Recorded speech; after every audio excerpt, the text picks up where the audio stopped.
कहानी की शुरुआत में हमें बताया जाता है कि एक दिन अचानक दुनिया भर में डंजन्स और पोर्टल्स खुलने लगते हैं। इन पोर्टल्स के अंदर से खतरनाक मॉन्स्टर्स बाहर आने लगते हैं। लेकिन इसी के साथ एक अजीब चीज होती है। कुछ नॉर्मल लोगों के अंदर भी स्पेशल पावर्स अवेकन होने लगती हैं, जिससे वो मॉन्स्टर्स का सामना कर सकते हैं। लोग डर के मारे चिल्लाने लगते हैं, कोई मुझे बचाओ। तब हमें एक सीन दिखाया जाता है जहां एक आदमी एक लड़की से कहता है, जाओ उसकी मदद करो। लड़की थोड़ा गुस्से में कहती है, ये सही तरीका नहीं है। तभी एक पावरफुल आदमी एंट्री लेता है और एक ही किक में मॉन्स्टर को उड़ा देता है। वो उस आदमी को बचाता है और कहता है, सब लोग ठीक हो, मैं सबको बचाऊंगा। यहीं पर हमें पता चलता है कि इस आदमी का नाम सतो क्योचिरो है, जो गोल्डन सीकर गिल्ड का मास्टर है। और यही हमारी स्टोरी का एमसी है। एमसी एक ही बार में बहुत सारे मॉन्स्टर्स को मार देता है।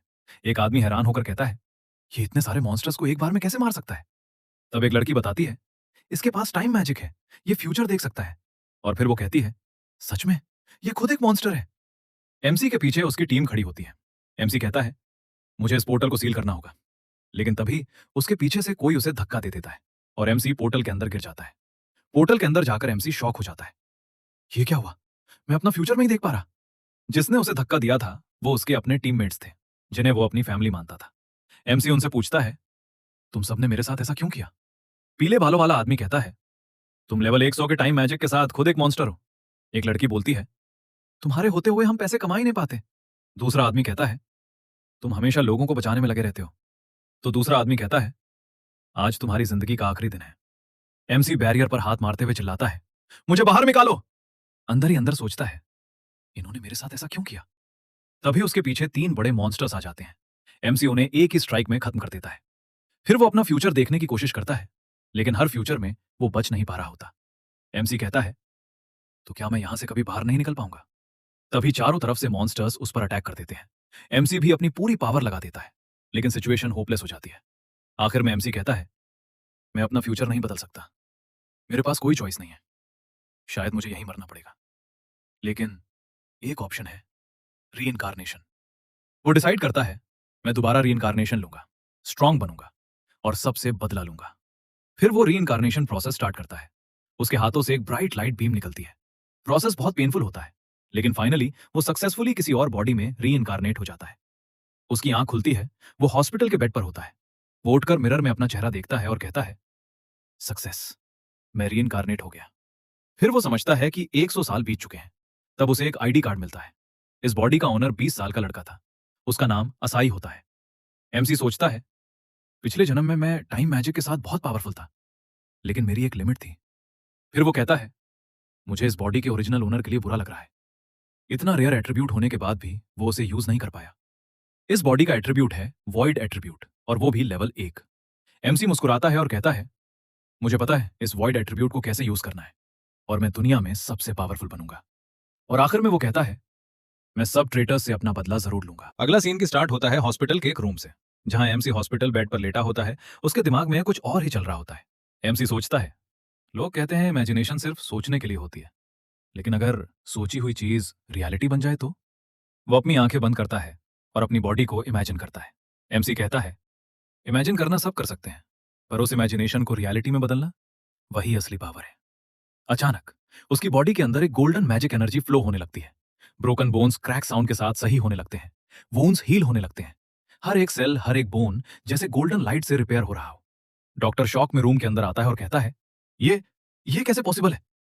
कुछ ही सेकंड में एमसी सीधा उठकर बेड पर बैठ जाता है, जैसे कुछ हुआ ही ना हो। रूम में कंप्लीट साइलेंस, सिर्फ उसकी हल्की सी स्माइल। एमसी सोचता है, मैजिक का असली एसेंस कंट्रोल में है, और इमेजिनेशन रियलिटी को बेंड कर सकती है। एमसी अब कंप्लीटली रिकवर हो चुका होता है। डॉक्टर शॉक्ड होते हुए कहते हैं, तुम कुछ हफ्तों में कैसे ठीक हो गए, क्या ये सेंट का ब्लेसिंग है। एमसी कहता है, नहीं डॉक्टर, ये मेरी खुद की पावर है। और ब्लेसिंग का क्या मतलब है। इस पर डॉक्टर कहता है, पेंटाग्राम गिल्ड की सेंटेंस वो बहुत ज्यादा सुंदर है। एमसी कहता है, मुझे इसके बारे में कुछ नहीं पता है। डॉक्टर कहता है, अच्छा तुम अभी उठे हो इसलिए तुम्हें ज्यादा नहीं पता है। तभी डॉक्टर को कॉल आता है, जिसमें डॉक्टर बात करते हुए कहता है कि तुम अभी कंफ्यूज हो। ये कहते हुए डॉक्टर रूम से बाहर चला जाता है। तभी एमसी सोचता है कि मुझे इस टाइम को जानने के लिए इंफॉर्मेशन की जरूरत है। इसलिए एमसी न्यूज लगाता है, जिसमें स्पेशल डंजन इंसिडेंट के बारे में। एमसी कहता है, हाँ ये वही दिन था जब मुझे उन्होंने धोखा दिया था। फिर बताया जाता है कि उस समय एक आदमी ने ह्यूमैनिटी को धोखा दिया था। वो था मिसातो कियोचिरो।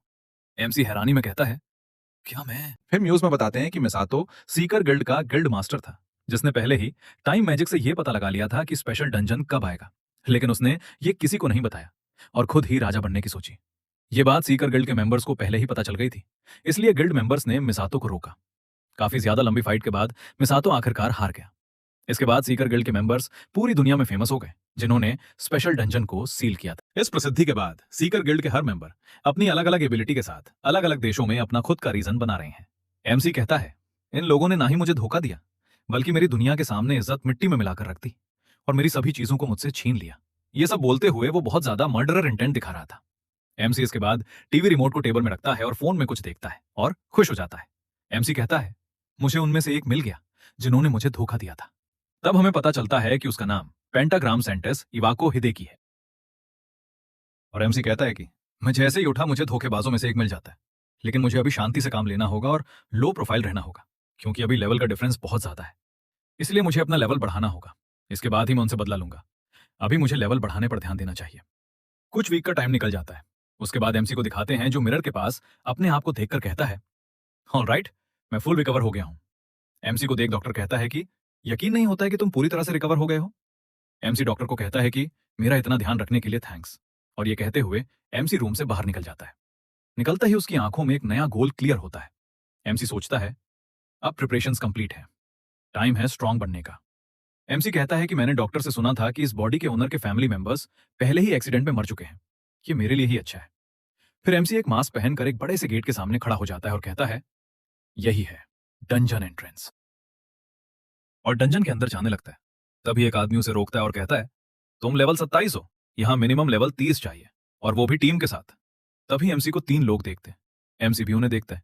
एमसी कामली कहता है, कंसेंट फॉर्म साइन कर दूं तो प्रॉब्लम नहीं होगी, राइट? वो साइन करता है और बिना डरे अंदर चला जाता है।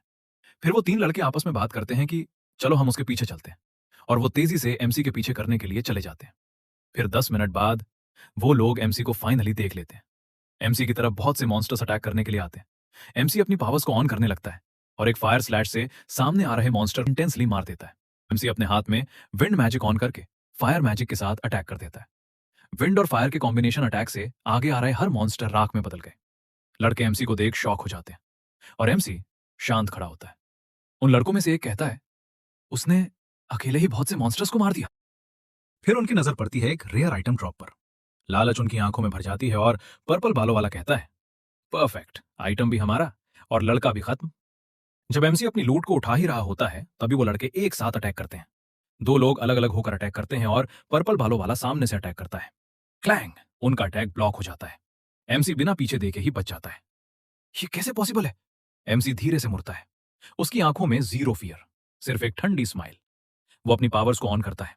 उनमें से 2 लड़के दोबारा स्लैशेस मारते हैं, लेकिन एमसी उनसे आसानी से बच निकलता है।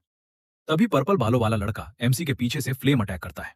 तभी एमसी पीछे हटकर एक जोर का पंच उसके पेट पर मार देता है। उसकी बॉडी हवा में उड़ते हुए पीछे दीवार से जा लगती है। उसके मुंह से खून निकलने लगता है।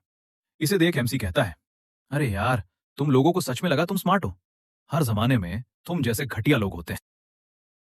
बाकी 2 लड़के घबराकर पीछे हटने लगते हैं। एमसी आगे बढ़ता है। उसकी वॉइस बिल्कुल कोल्ड हो जाती है। तुम जैसे वर्मिन के लिए मैं तुम्हें बिना मर्सी के क्रश कर दूंगा। तुम्हें स्टेपिंग स्टोन की तरह यूज करूंगा। अपने रिवेंज के लिए। उसकी आंखों में डेंजरस ग्लो आ जाता है और एमसी कहता है, चलो शुरू करते हैं।